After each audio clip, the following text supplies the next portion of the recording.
Hey guys, I'm back again and I'm here to do my recap of Read Solid Photo Challenge going on over on IG.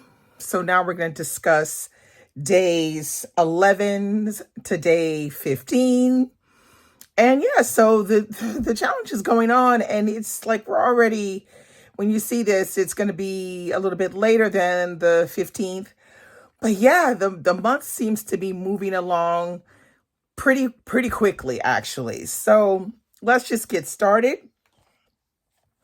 Okay, so day 11 was nature. Now, the book, or books, I should say, that I decided to spotlight for that are these two books right here, which are The Journey of York. And the next one is When Winter Come, The Ascension of York. And these two books are written by Frank X. Walker, who started the Afralacia group. Here we go, right here. That's Frank. I think you can kind of see that's Frank X. Walker. And Frank X. Walker and Crystal Wilkinson, they know each other very well. And these two books, they follow the slave York, who goes with Lewis and Clark on their journey across the U.S. all the way over to the Pacific Ocean. And we follow along through the eyes of York, who is a slave. And as he progresses on this journey with Lewis and Clark, he gains more and more freedom. He gains freedom in his body, and he gains freedom in his head. And so this journey is him going with Lewis and Clark. And this is his journey when he comes back, and he's back on the plantation. These are like poetry. I just absolutely adored these two collections. I know a lot of people don't know a lot about this, but I highly recommend these two.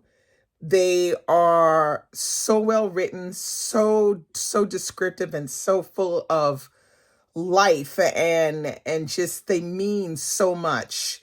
I highly recommend you read this because you will not be disappointed. The writing is great and the storyline is a great idea.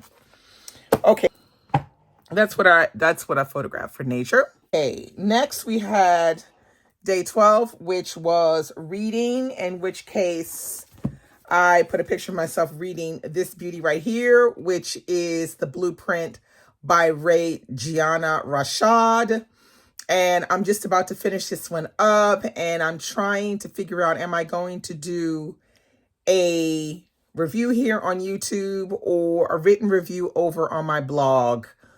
I don't know. Comment below and tell me which one you prefer. But I need to talk about The Blueprint. Okay, next was day 13, and day 13 was A Street. I decided to spotlight John Henry Days by Colson Whitehead. Now, you know I love me a good Colson Whitehead. And this is one of his older work, which I have not read yet, this one. But I kind of really want to read this one. Maybe this year, I'm not sure. But what I don't like is I don't like this edition. Because like the font size, I'm going to go blind reading that. Not so happy about that. That being said, what's John Henry about? I love this cover. I think is spectacular. But it says, building the railways that made America, John Henry died with a hammer in his hand moments after competing against a steam drill in a battle of endurance. The story of his death made him a legend. Over a century later, Jay Sutter, a journalist and expense account abuser, is sent to cover the launch of a postage stamp at the first John Henry Days festival. I know this is going to be good. This is going to be in the Colson Whitehead fashion. I know this one's going to be good. But I need to get another edition because, like, I can't with the small font. I can't. All right. The next prompt was day 14, and it was a love song. And I featured this one right here, which is Rebel. Now, Rebel is probably one of the first romance novels I've read in a very, because I used to read some romance like way, way, way back in my teen years, late teen years, I hadn't read anything since then. So somebody talked me into reading this one. I think it was Bree talked me into reading this one. And she said, oh yeah, read it. So I said, okay, I'm gonna read it.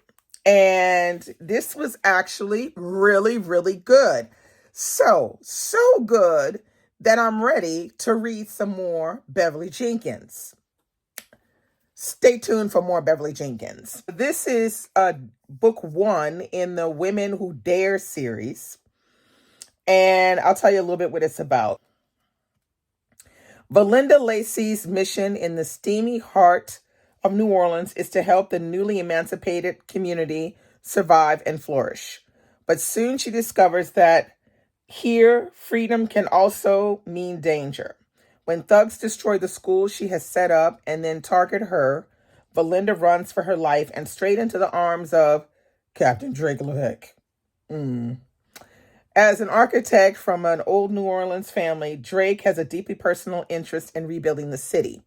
Raised by strong women, he recognizes Valinda's determination, and he can't stop admiring or wanting her. But when Valinda's father demands she return home to marry a man she doesn't love, her daring rebellion draws Drake into an irresistible intrigue. Y'all get the book. It's so good. It's the first one in that series. I thoroughly enjoyed it. Like I said, I'll be reading more Beverly Jenkins for sure. Hands down. Okay, the last prompt was day 15, and it was Spotlight. Now, I decided to go with the author that I will be focusing on or discovering this year, and that is William Melvin Kelly. So I'm just going to go through the books that I have. I think I have all of his books here. There may be one I don't have. I'm not sure, but I think I have all of them. Okay, the first one I have on the list is this one right here, which is Dunford's Travels Everywheres. Then next I have Dim. This one, it says it's about a well-off New York ad executive who is trapped in an unrewarding and loveless life. And though domestic violence isn't in his character, it is never very far away either. So that's this one. Then next we have A Drop of Patience. So I guess this one has something to do with music, maybe. At the age of 5, a blind African-American boy is handed over to a brutal state home. Oh, Lord. Here, Ludlow, Washington will suffer for 11 years until his prodigious musical talent provides him an unlikely ticket back into the world. Oh, Jesus. I have a feeling this one is, I'm going to have to get my mind right. So this is the short story collection, Dancers on the Shore. And then, of course, we have the last one, which is actually his debut, which is A Different Drummer. Okay, now, I think I talked about this one a little bit in a wrap-up a year ago, and I also discussed this on my podcast, Brown Girls Booking, with my podcast buddy, Christy. We had an excellent discussion of this book. We both loved this book and could not understand why the hell nobody is talking about William Melvin Kelly. Like, what the heck, people? Get on it. So,